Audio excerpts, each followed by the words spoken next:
Okay, audio is rolling. Camera's rolling. AC is off.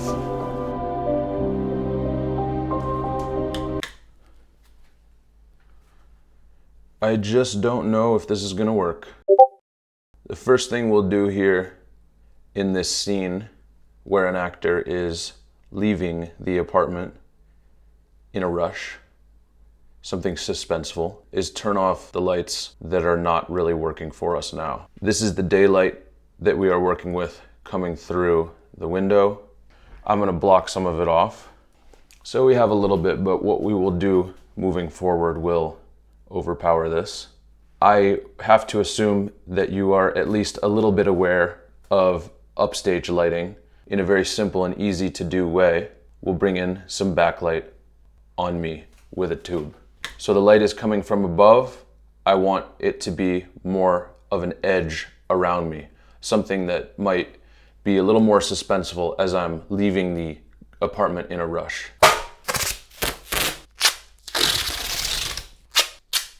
I see an improvement here, but still the rest of the room is a little too bright for what I'm going for.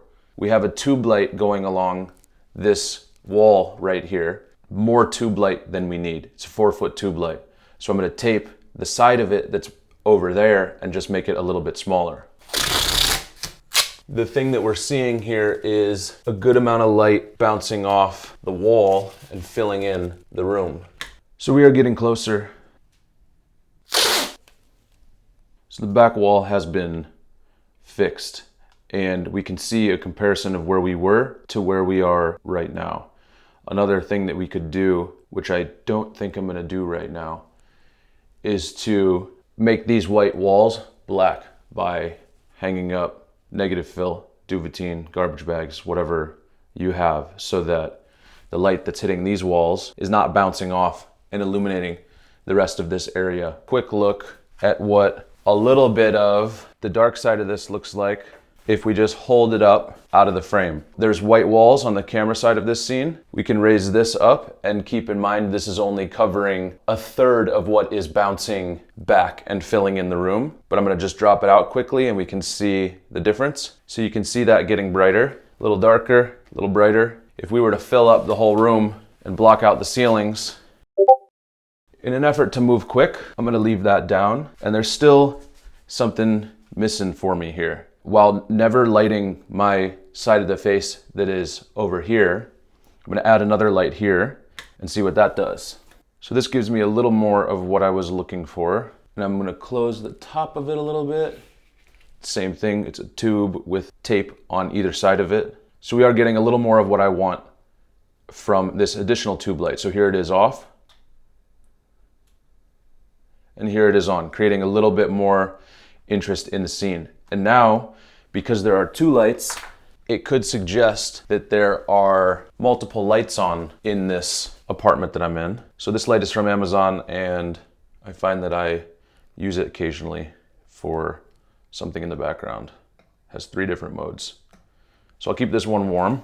Since we've been looking at me standing right here this whole time, maybe I will move that light back over here. But still, even this right here is beginning to give me more of what I want. I'm in an apartment, there's lights on, but it's not just the top lights that we're looking completely washed out and crazy, and it's not just the natural light. It's okay. I would tweak that light a little bit, possibly get more of the under the cabinet light, but not as much as what this is doing because it's a strip that goes all the way down there past outside of the frame and it's too bright for this scenario. This could be an indication to put something else underneath there, something really small, and we are getting to a point that might make sense. Hey, stay where you are, I'm on my way.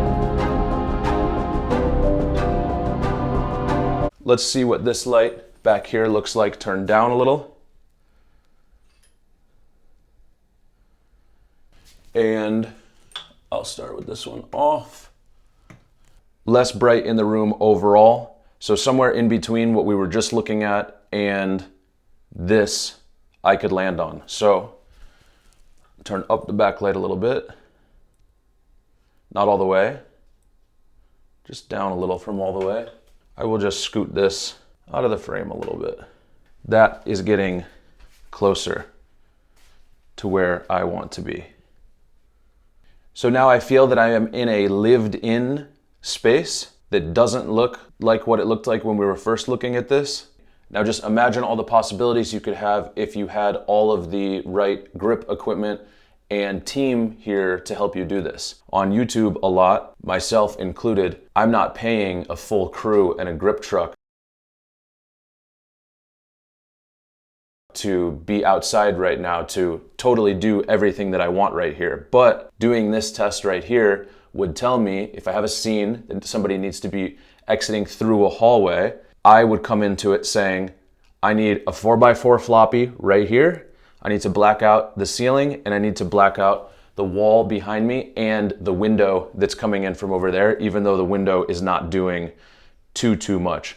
Also, a big key when you're testing this stuff out, you don't really want to test this just looking at the camera like this, because often in a movie or a commercial, someone's not just going to be looking at the camera like this. It's good to look at things a little more how people might actually be in a movie. Even if this wasn't a scene where I'm exiting through the door, and it might be a conversation with somebody else that is standing right here and this is their shoulder, you can get an idea of how this also works if we were in another area of this room and I was talking to somebody here. In this case, I bring this light around a little more to get a little more of an edge on my side of my face right here and kind of just rotate the whole lighting around this way because we did set it up for this. You can see when my face turns, how I get that edge from this light right here. Possibly something could happen right here where maybe there's a little bit of warmth, something as if there was things happening in this room too.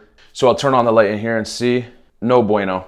There is another light in here. This light is still hitting me here. So you can see how much our image changes the second we start bringing light around into the front of the scene, and it's not really doing anything to help us. So we'll get that back off. And now we're back. Here is what this light looks like at a cooler color temp. So we can see the warm versus that. Quickly, we can look back at what we had. That's with that light off. The light that I have right here turned off. All of the lights off. Here's with the overhead light. And we'll just see what it looks like with just that light.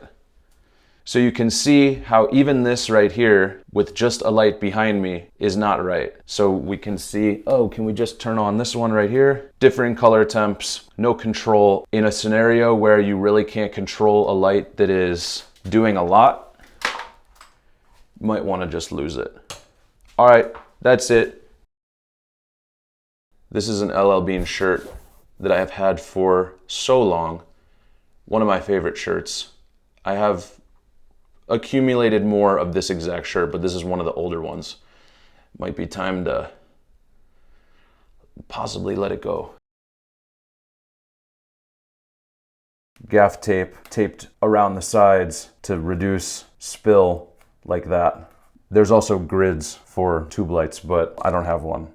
And same thing up here, the gaff tape barn doors here to keep it off of the wall and, you know, keep it off the ceiling. But we do have a little bit on the ceiling. Could have gotten better results if I had gotten that off the ceiling a little bit more. You get the idea. All right, peace.